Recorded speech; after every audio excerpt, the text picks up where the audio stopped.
In this episode of Travelogue, we journey back 1,500 years to a prosperous and pluralistic ancient capital, home to some of the most extraordinary Buddhist rock art, plus more.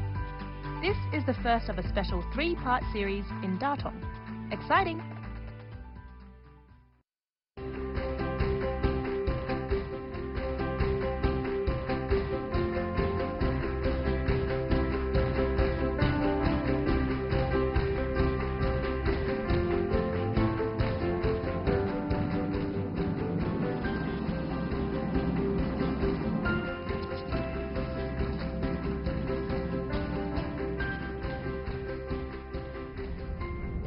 Well, one of China's ancient imperial capitals, which became a coal mining town, and the former French president Georges Pompidou, what do they have in common? Well, Monsieur Pompidou visited China officially in September 1973, and he was the first Western European head of state to do so since the founding of the People's Republic. Now, while he was here, he specifically requested to visit Datong, and he came here even before going to the Forbidden City in Beijing. Well, why is that? Guess you'll find out on this episode of Travelogue. My name is Min-Zhui Lee, you can call me Zhui, and welcome to Datong. The city of Datong lies around 350 kilometers directly west of Beijing and is located in a basin 1,000 meters above sea level. With a population numbering 3.4 million, it's the second largest city in Shanxi province. Nestled in Shanxi's extreme north, Datong lies a stone's throw from Hebei province in one direction and Inner Mongolia Autonomous Region in another. Datong is listed as one of China's 24 famous historical and cultural cities. In such a vast country with such a long history, that's a pretty big claim to fame. I'm on my way to the Chenguang grottoes, a UNESCO World Heritage Site 16 kilometers west of downtown Datong. Its excavated rock temples and extraordinary Buddhist cave art are one of the main reasons why Datong was top of President Pompidou's must-see list. It was September 1973, and his visit was a huge deal. The Chinese premier at the time, Zhou Enlai, accompanied Mr. Pompidou to these grottoes. The visit prompted a 3-year-long restoration project completed in September 1976, and to this day, over 40 years later, these remarkable relics remain well looked after. But what makes this site so special? Well, sheer numbers may have something to do with it. The grottoes consist of 252 caves, excavated from the face of a sandstone cliff, along with 51,000 Buddhist statues. Yes, 51,000. The Chenguang grottoes are one of the 3 most famous ancient Buddhist sculptural sites in China. Well, here we are, about to check out some sophisticated rock art dating back 15 to 1600 years old to a period in time called the Northern Wei Dynasty. Now, what you see behind me is a tablet inscription displaying calligraphy that's very representative of that era. Anyway, let's go. It's not a period I'm terribly familiar with, so luckily I find an expert to enlighten me. 王老师，为什么古代的人选这个地方来建的石窟呢？因为这个地方啊，离首都比较近。在公元5世纪的时候啊，平城是北魏的首都，这儿呢是平城。平城，大同叫平城，所以这儿离这个首都近呢。由于是这个皇帝信仰佛教，把佛教呢作为一个国家的宗教、国教来信仰的。 所以在这儿开了一个大型的石窟寺。这个洞窟啊，是昙曜五窟最有代表性的一个洞窟，编号第18窟。后来到了和云冈石窟差不多的年代，雕刻的阿富汗的巴米扬大佛，它也有人欧洲学者认为它是犍陀罗艺术的大型化。也就是说，巴米扬大佛和云冈石窟的大佛有一定的关联。 这种关联呢，在风度上，在这个衣着上，在雕刻的技艺上都有相通的地方。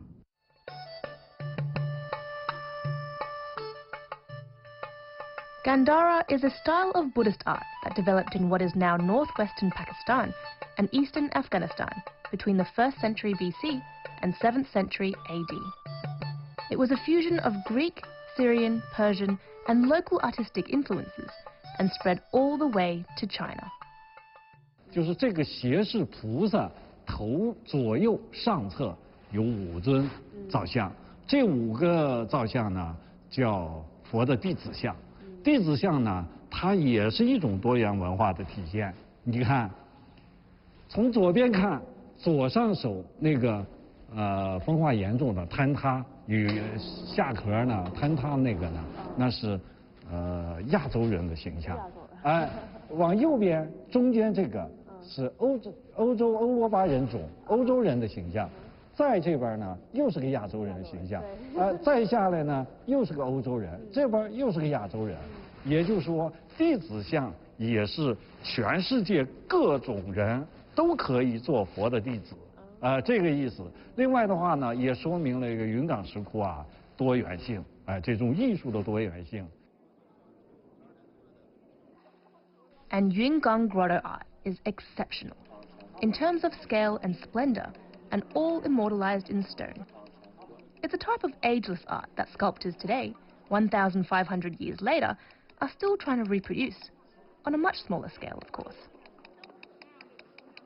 师傅您好。你好，你好。您是在做什么？我在刻云冈大佛呢。这个石头是跟那个一样的吗？也都是砂岩的。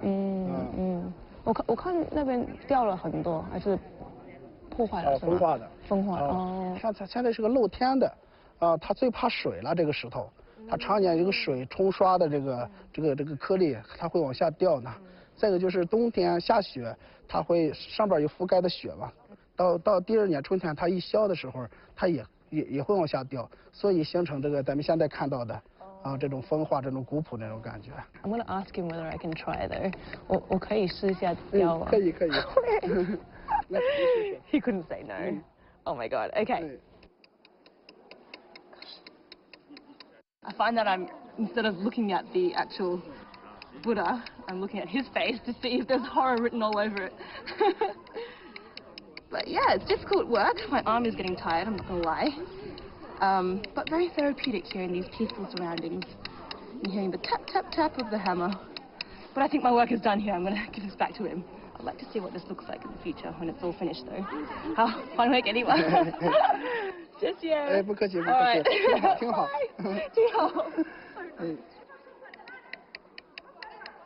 It turns out Mr. Guo isn't the only artist here today, working under the gentle gaze of these silent stone statues. Still, there's space for everyone. The Yungang Grotto site is huge, extending 1 kilometer from east to west.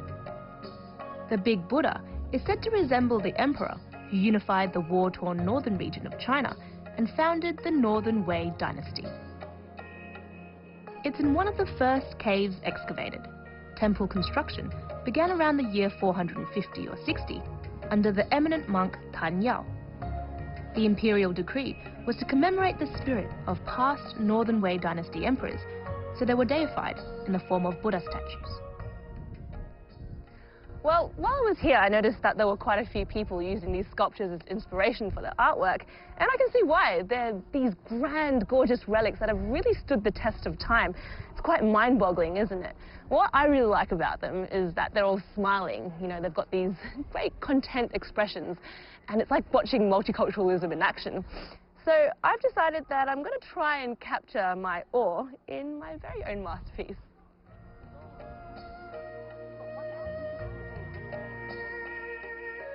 While the 5 caves created by Tan Yao constitute what UNESCO declared a classical masterpiece of the first peak of Chinese Buddhist art, there's much more to the Yungang grottos. Many more temples were built under imperial patronage until the last years of the 5th century, when the Northern Wei court moved to a new capital.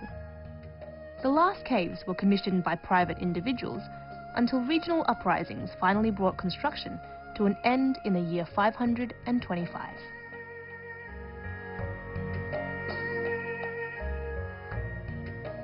One could easily spend a couple of hours here, mesmerized by the vivid illustrations of powerful and enduring Buddhist belief. There are figurines measuring 2 centimeters to 17 meters tall, some a little worse for wear, but most still astonishingly vibrant. It's a spellbinding spiritual sanctuary that is truly a cultural and artistic feat in Chinese history. I'm glad I visited now, just as I'm sure Mr. Pompidou was, all those years ago.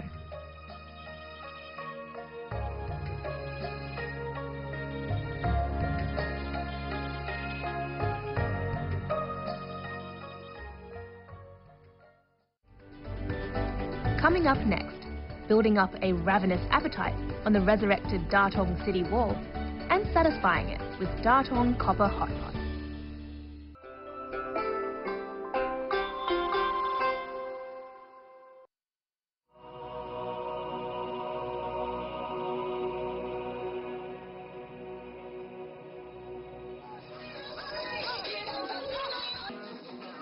And good morning to you too, Datong.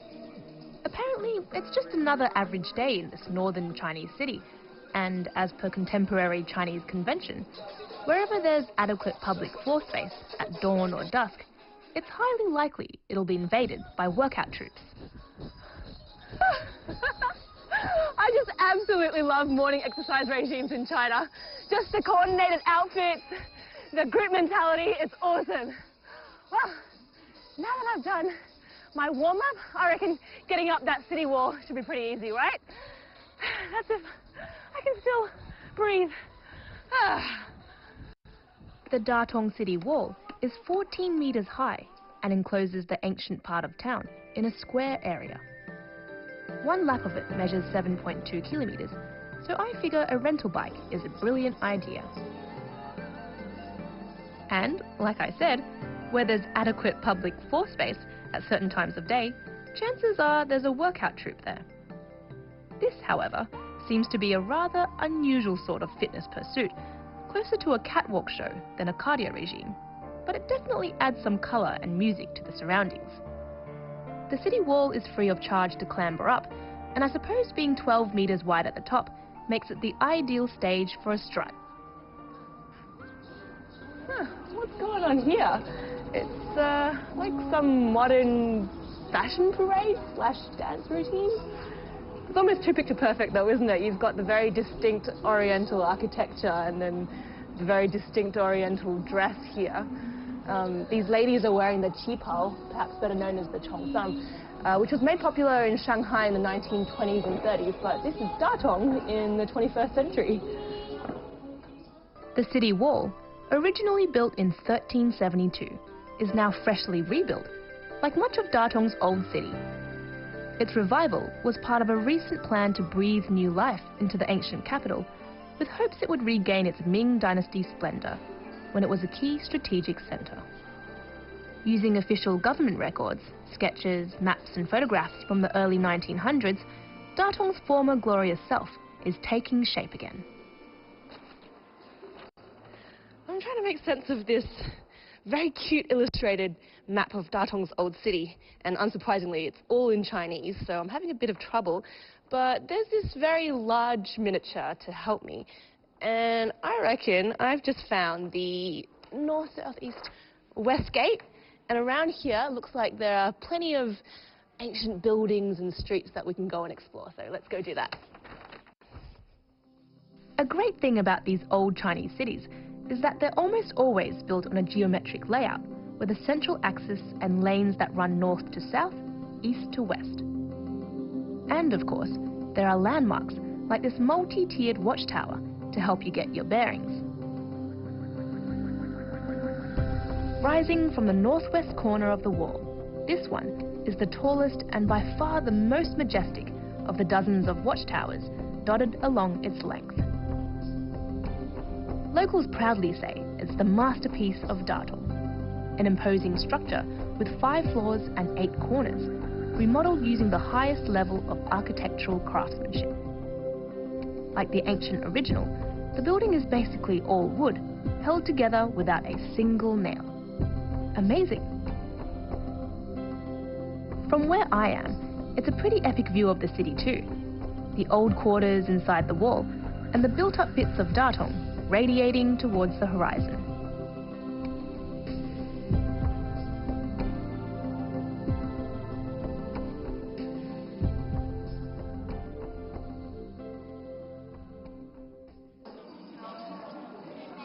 Back on ground level, I pass the drum tower as I begin my Datong Old City wanderings.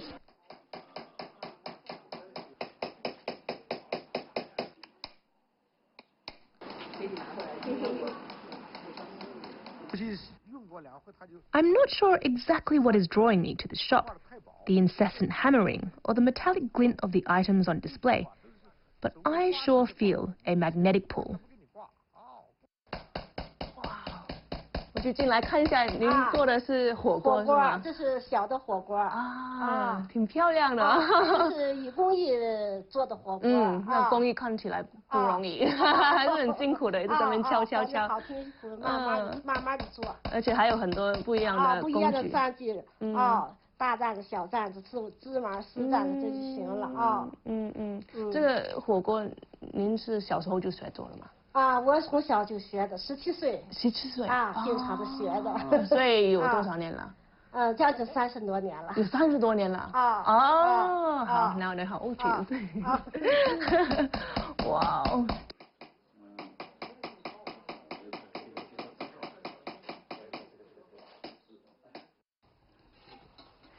Gosh, these dragon and phoenix designs are just so exquisite, aren't they? Should save up to buy myself one of these now. Well, I do love a good hot pot meal, but I'm convinced now that Datong hot pot is going to be even more delectable than the usual. I am famished. Naturally, then, you can imagine what's on the menu for lunch today. That's right, Datong copper hot pot.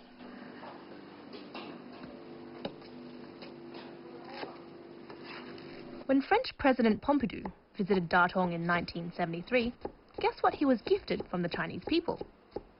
A Datong copper hot pot, of course. I wonder if he ever used it like this.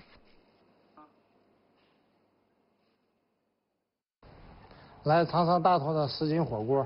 太好了 This makes me feel like royalty. I reckon we've copped enough of an earful today, so it's about time that we get a mouthful.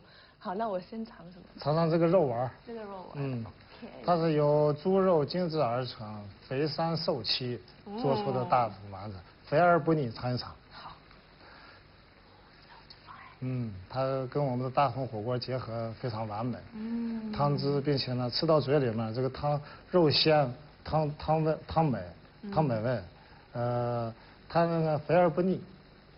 它肉丸，尝一尝。从手工制作。I am burning my taste buds off though. 好，这个挺好吃的。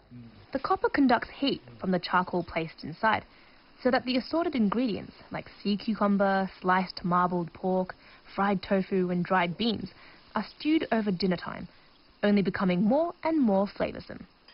I knew it. Out of all the hot pots I've tried in China, Datong's is one of the best.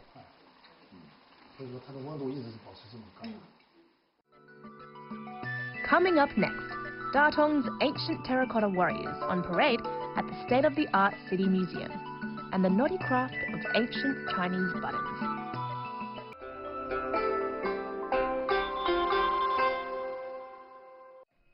A masterwork of urban design, inspired by the Chinese dragon totem and the topographic features of volcanoes in Datong. This is the 2014 City Museum, core of Datong's new cultural centre in Yudong district. Inside, I'm greeted by a gigantic atrium, the wall depicting a painting of Northern Wei nobility, 15.5 metres high and 50 metres long, on a scale matching the tombs of that period. The internal exhibition spaces are also huge and well presented.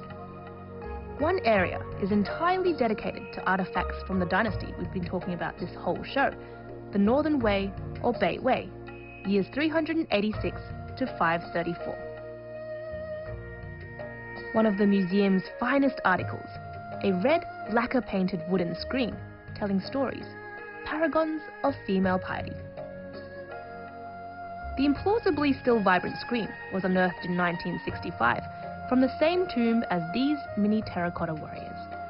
They were accidentally discovered much later in 2006 by farmers digging a well. The tomb was the last resting place of Sima Jinlong, a Northern Wei minister who died in the year 484 and was buried with his wife. Now, if you look closely at these funerary objects, you'll notice that their facial features and also the clothes they're wearing are not typically Han Chinese. And that's because Datong, back in the day, we're talking 15 to 1600 years ago, was a melting pot of all sorts of cultures. So maybe there are influences from perhaps ancient Rome, Persia, ancient India, Central Asia. It really was a fascinating time. This was a fascinating find. There are more than 230 of these glazed earthenware figurines on parade, measuring about 30 centimeters tall and representing 6 social classes, each unique in their expression and stance. Ah, the things you learn when eavesdropping. 老师，我可以问一下你一个问题吗？这个骑马这个人，为什么他戴的帽子像激光的？这前面首先你也看到了，他骑的马，他是一个将军的一个形象。他这个帽子，第一呢，在这个作战过程当中不容易掉；第二呢，它其实你看从侧面看有西域的风格，啊，因为少数民族它是个我们在大同这是个少数民族融合的地方，所以会有这种情况。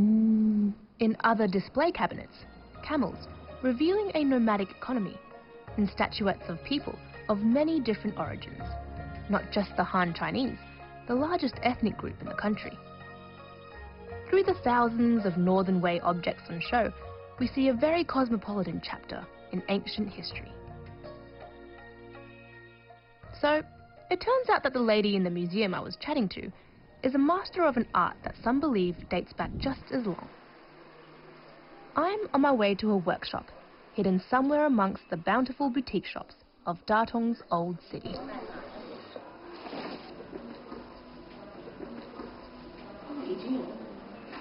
Ms. Young is an inheritor of the intangible cultural heritage of making pan ko, a craft that's believed to have existed since at least the 13th century. Can you guess what it is? Well, this is where I'm going to be embracing my more feminine side and learning about the ancient traditional Chinese handicraft of making buttons. 老师您好，过来了。好。想看一下你怎么做这个盘扣。好呀，好呀，来，请。谢谢。这个给你拿一个绳子，我来拿一个，然后我给你教一教你怎么做。同时我告诉你我们盘扣的意义。这是一个凤凰盘扣，大同叫凤凰城嘛。这是一个公扣，你看它有个扣托。对。这是一个母扣。在国外呢，讲钻石一颗恒久远，但是中国人感情比较含蓄，讲一开一合，一心一意，永结同心。If you reckon this looks rather knotty, it is. A panko is infinitely more complex than everyday plastic buttons, but perhaps infinitely more meaningful. 这个地方完成了，然后手在这儿一打啊，打过来，你看，这是个花篮，先看下面的花篮。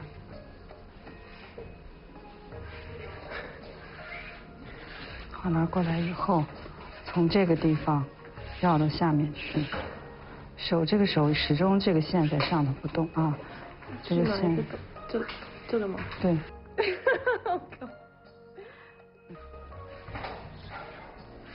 然后头压下来，翻手压上去，然后从这边还是从这个早中线啊，早中线，然后从这个下面下去，早中线下来。这个它一定是从一个地方出来。It's definitely not something you pick up straight away, even this relatively simple style of button. 然后绕一圈。绕一圈就在。对，绕一圈再放，它的节点都在这儿。My buttons are so bad, I'm too ashamed to show you. 这个女性的女红呀，尤其是这个盘扣，在我们这个地方有一个特殊的说法呢，就是因为在大同它是一个战争的要地，很多的男性呢他出去打仗，那么自己的爱人和母亲呢在家里，他希望自己的家人平安归来，那么他把这些思念，那时候也没有交通工具，没有微饭，也没有手机，所以他们把这种思念，对，把这种思念呢放在这个针线里面，希望通过这种心意呢传达他们对家人的一个平安的一个祈祷。The oldest panko found dates back to the 10th or 11th centuries, but there is evidence that these sorts of buttons were also used in Northern Wei attire. Ms. Young's artworks are inspired by that period. 这个呢？这个是什么？这个呀是我们的一个半成品，大同又叫凤城，所以它这个是一个凤凰图腾，也象征着一个皇权的一个图腾文化。然后你看这边，这幅画呢是一个很有意义的，现代化的一个盘扣画，中国的《梁祝》和这个西方的《罗密欧和朱丽叶》都代表的是爱情故事。那么在这里面呢，我们把这个《梁祝》的结尾，就是那两个主角，他们最后化蝶，永久的在一起。我们用了蝴蝶和音符来表达这个对爱情的一个最终的一个向往。哦，好漂亮！放在家里一定很美的。Possibilities are endless, aren't they? You know, I never thought of buttons as much except as things to keep my clothes on, but this has completely changed my mind. It's an art form. I reckon we should all change our buttons to these panko, so we can be always carrying, you know, a piece of Beiwei history and culture with us.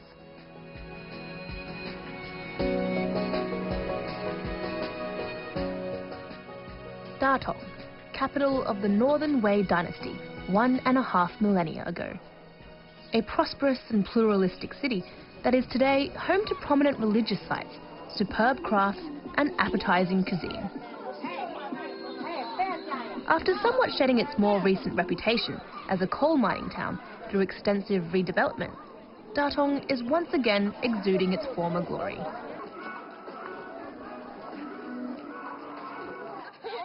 Thank you for watching the first of 3 episodes in Datong. I'm Min-Zhui Lee. Join me again next time as we continue this travelogue adventure.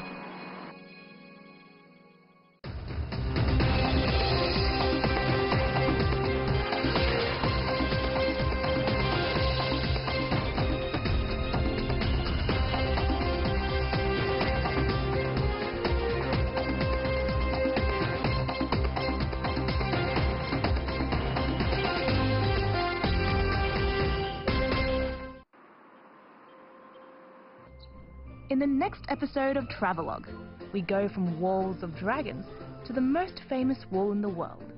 Ride together with me as I write my own motorcycle diaries in Datong along the remote ruins of the Great Wall of China.